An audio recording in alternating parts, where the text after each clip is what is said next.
Tadi juga kita munculkan alat bukti foto, di mana di sini terlihat korban itu di tanggal ketika dia mengaku dini hari kena asusila, dicabuli, diperkosa atau apa, jam 10 pagi justru dia ikut di dalam proses ini pelayanan di RST.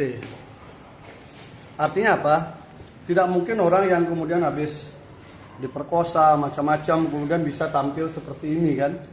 Ini sudah ada dan kita tampilkan tadi di sidang, dan juga kami tampilkan ya, Tuhan selalu memberikan jalan yang benar ya. Peristiwanya yang bersangkutan itu ketika proses tempatnya interview itu di sini. Gitu ya, tempatnya di sini, dan ini adalah hari yang sama, yaitu hari ketika paginya dia mengaku diperkosa. Justru di sini dari pagi dia dibina oleh kakak-kakak seniornya bagaimana untuk menjadi relawan kesehatan di sini gitu loh. Nah, bukti ini kita tampilkan tadi, dan saya kira ini menunjukkan bahwa tidak ada nuansa yang bersangkutan habis ya diperlakukan hal yang tidak senonoh ya.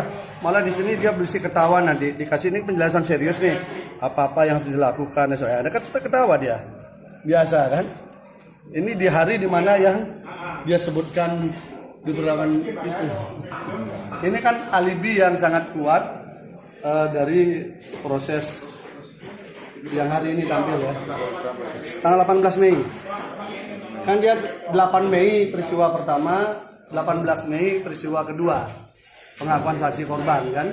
Nah, dari dua ini kita untung ada yang mendapatkan foto, karena ada beberapa foto yang lain tapi yang memang langsung berbicara soal waktu dan peristiwa kita dapatkan, dan videonya juga. Videonya kan sama.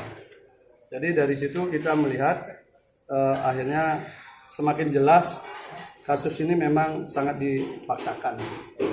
Video ini ditunjukkan didapatkan dari para saksi atau dari saksi tadi, karena kebetulan saksi yang memang ada di sana, koordinator RSC dan RSTMC di sana, yang senior mereka semua, dan mereka kebetulan memang ada sih beberapa foto yang lain, tapi yang terkait dengan korban kita dapatkan dua ini.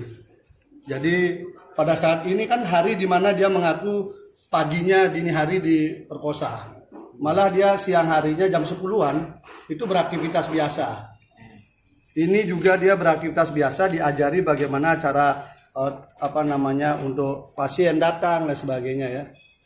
Dan terungkap juga ternyata Mas Beki melakukan kegiatan sosial kemanusiaan kesehatan ini luar biasa. Jadi banyak orang yang diobati. Tadi satu saksi cerita kalau misalnya secara penanganan di RST tidak bagus, tidak mungkin sembuh, langsung dibawa ke rumah sakit, dan semua biaya itu ditanggung oleh Mas Beki. Dan itu banyak, termasuk orang-orang yang di pedalaman, hanya yang jauh-jauh pun dilayani seperti itu. Bang, bisa disampaikan jenis penyakit yang ditangani Mas Beki? Termasuk yang berat-berat. Tadi ada tumor itu operasi itu sampai dia ikut membiayai. Dan itu saksinya ada. Hanya saksinya apa yang dia lakukan. Jadi ternyata justru saya juga kaget dari keterangan saksi tadi, yang memang bagian nganter orang-orang sakit. Dia bercerita kalau ringan dibawa ke RST, ke terapi yang diinikan oleh Mas Beki, tapi kalau enggak, Mas Beki menanamkan layanilah sebaik mungkin, semaksimal mungkin secara kemanusiaan. Itulah kemudian orang-orang yang enggak sembuh dibawa ke rumah sakit. Bahkan ada sampai operasi. Yang 3 saksi ini kan saksi ada cas semua ya. Saksi ada cas yang ada di BAP. Iya.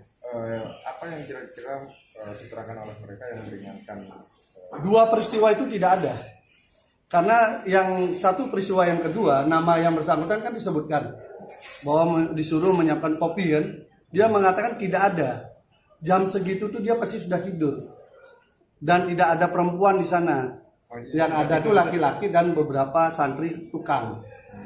Yang artinya menukangi ya, yang tugasnya jadi tukang di sana, dia menginap di sana juga bersama saksi. Jadi peristiwanya nggak ada.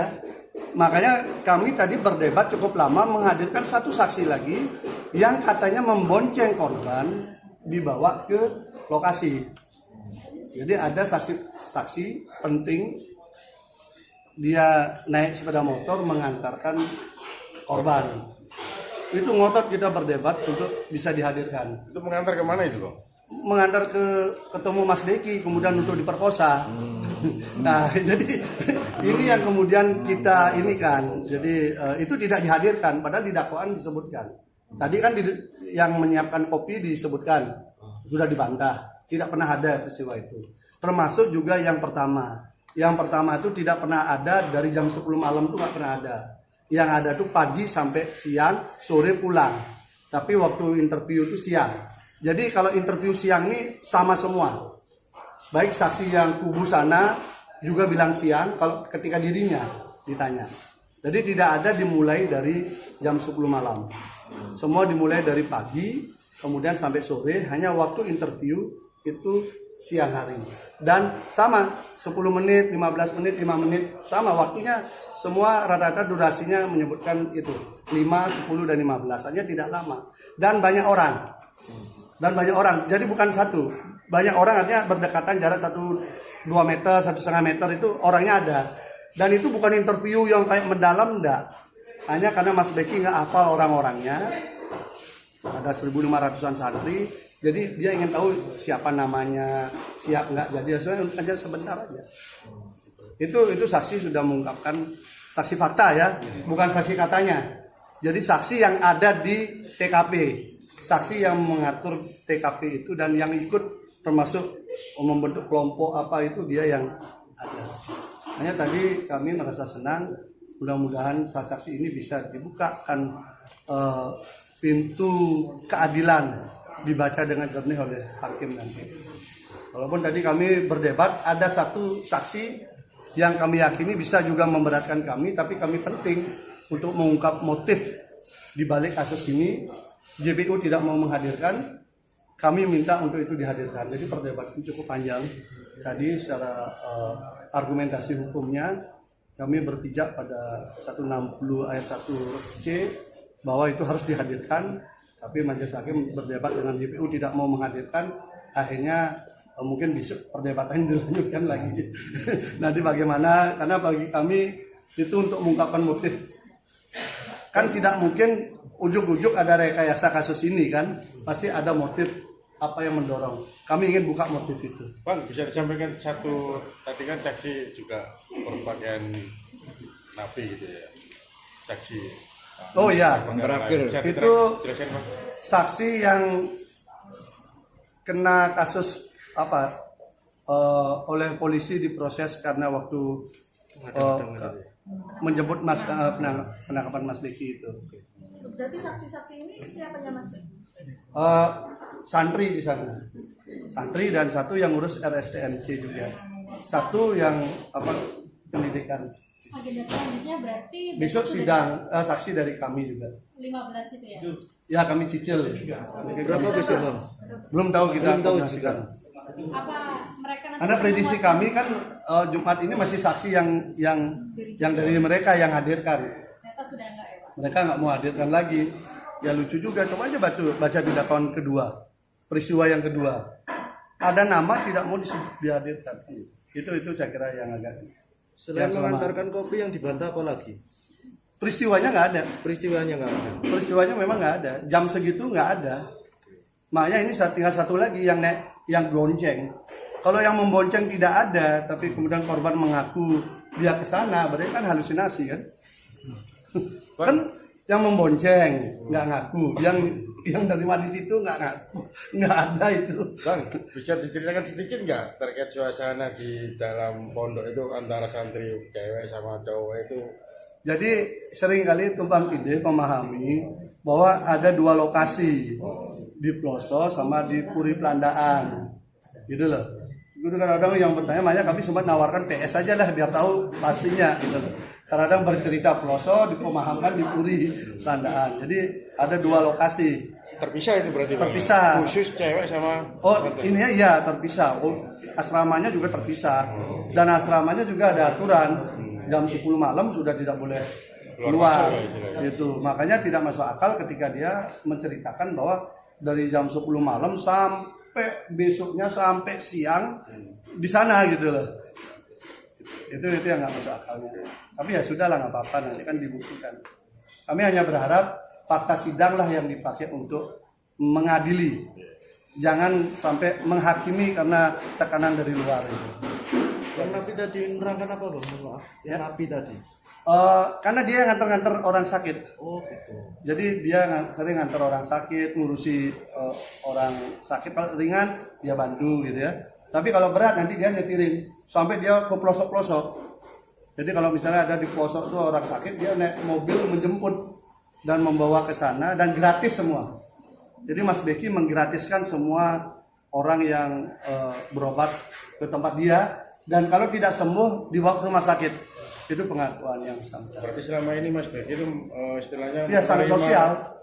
Iya tuh ya, apa alternatif ya, pengobatan alternatif. Beliau suka terapi, tetapi kalau dia tidak sembuh dibawa ke rumah sakit. Langsung diantar dengan mobilnya beliau. Nah, ini yang antar. Ya, beliau yang saksi tadi itu yang antar dia. Nah, makanya dia bisa bercerita detail siapa yang sakit apa saja. Ternyata sampai sakit berat juga. Termasuk yang melahirkan juga dibantu. Jenazah yang meninggal itu diurus juga sama dia bagian urus. Makanya saya tahu, oh ternyata Mas Beki itu suka membantu orang sosial seperti itu. Dari itu, karena Mas Beki kan nggak pernah cerita sama kita. Baru tadi kita tahu dari saksi. Yang menjadi hakim hari ini siapa Pak? Ya, Ya, kalau boleh tahu yang menjadi hakim hari ini, maksudnya yang menjadi hakim yang masih sama yang sebelumnya. Tidak ada perubahan. Ada rencana menghadirkan ahli nggak bang? Ya kita nanti ada, kan belakangan nanti. Ya saksi ahli pidana kita coba, ahli visum dan mungkin apa ya, psikologi ya. Psikolog. Ya mungkin karena saya pikir JPU menghadirkan psikolog karena di BAP kan ada, ternyata nggak dihadirkan. Bagi kami kayaknya psikolog penting karena menceritakan sesuatu yang tidak ada seakan ada, ini kan bagian daripada urusan psikolog dulu. Jangan seakan kita ada di mana gitu kan. Ternyata nggak ada. berarti Senin terus gantian saksi dari Besok udah. besok udah ya? Besok Berarti. Besok Jumat dan Senin. Oh ya. Besok berapa orang? Ya kita coba atur bentar. Terima kasih Bang. Jam berapa besok bang? 8:30. 8:30. Setengah 9 istirahat, sholat Jumat lanjut lagi. Oh, Terima kasih bang ya. terima kasih.